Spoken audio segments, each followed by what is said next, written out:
नमस्कार, मी त्रिवेणी काशवी रेसिपीमध्ये तुम्हा सर्वांचे पुन्हा एकदा मनपूर्वक स्वागत करते। आज मी तुमच्यासाठी घेऊन आली आहे अननसापासून बनणारी एक भन्नाट रेसिपी, ती म्हणजे तंदुरी पायनॅपल।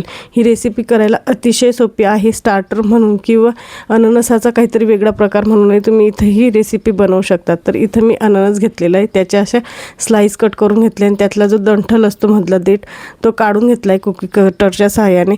एक प्लेट घेतलेली, तिच्यामध्ये चाट मसाला टाकायचा आहे, हळद टाकायची, लाल मिरची पावडर टाकायची आहे, त्यानंतर त्यात मी थोडंसं मीठ टाकलेलं आहे, पेरी पेरी मसाला टाकलेला आहे आणि साखर टाकलेली आहे। आणि हे जे सर्व साहित्य आहे हे छान असं मिक्स करून घ्यायचं आहे। त्या अगोदर इथे मी अर्धा लिंबू पिळून घेतला आहे। साखर टाकल्यामुळे काय होतं, एक छान असं कॅरमलाइज फ्लेवर त्याला येतो। लिंबू पिळून झाल्यानंतर यात आपल्याला सर्व जे साहित्य आहे म्हणजे मसाले आहेत ते सुके मसाले आपल्याला छान असे मिक्स करून घ्यायचे आहे। त्यानंतर त्याला अजून थोडंसं असं सॉसीनेस यायला पाहिजे म्हणून मी त्यात एक लहान चमचा तेल टाकून घेत आहे।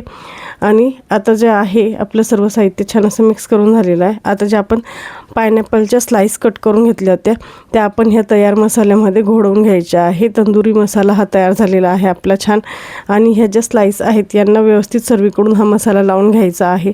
त्यानंतर सर्वीकडून ज्या स्लाइस आहेत त्यांना मसाला लावून झालेला आहे आणि तो आपल्याला जवळपास अर्धा ते पाऊण तास ह्या ज्या स्लाइस आहे मॅरिनेट करून अशा छान ठेवून द्यायच्या आहे, म्हणजे तो मसाला जो आहे तो आतपर्यंत जातो आणि आपली जे पायनॅपल तंदुरी आहे ते अगदी छान टँगी ज्युसी असं तयार होतं।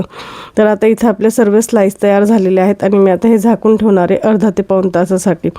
जवळपास अर्धा ते पाऊण तासानंतर तुम्ही इथं बघू शकता एक पॅन घेतलेलं आहे, त्यात तेल टाकून घ्यायचं आहे। तेल टाकल्यानंतर आपल्या ज्या स्लाइस तयार केल्या होत्या आपण पायनॅपलच्या त्या टाकायच्या आहे आणि त्या 2 ते 3 मिनटं एका साईडने आणि पुन्हा 2 ते 3 मिनटं दुसऱ्या साईडने अशा आपल्याला त्या फ्राय करून घ्यायच्या आहे। याला जास्त काही वेळ लागत नाही। तर इथं आपले 2 ते 3 मिनटं झालेत। मी एक साईड पलटवून घेतलेली आहे। तुम्ही बघू शकता किती छान याला फ्लेवर येतो, म्हणजे एक कलर येतो गोल्डन असा आणि व्हिडिओमध्ये थोडासा कलर इफेक्टमुळे हे थोडं चेंज दिसतं। त्याच्यानंतर जेव्हा लास्टला आपण येतो त्यावेळेस मी याच्यावर थोडंसं बटर घालून घेतलं आहे। बटरमुळे एक आहे तो ज्युसीनेस येतो, छान असा फ्लेवर येतो।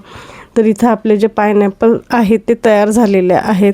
तर तुम्ही बघू शकताय आपलं तंदुरी पायनॅपल तयार झालेलं आहे आणि किती सुंदर ज्युसी टँगी असं हे पायनॅपल झालेलं आहे। तर तुम्ही सुद्धा ही रेसिपी एकदा नक्की ट्राय करून बघा आणि रेसिपी कशी वाटली कमेंट करून नक्कीच सांगा। व अशा छान छान रेसिपींसाठी काशवी रेसिपी या माझ्या यूट्यूब चॅनलला सबस्क्राईब करायला विसरू नका व नवीन रेसिपींच्या अपडेटसाठी बेल आयकॉनला प्रेस करायला विसरू नका। तर पुन्हा भेटूया अशाच एक छानशा भन्नाट रेसिपीसोबत। तोपर्यंत धन्यवाद।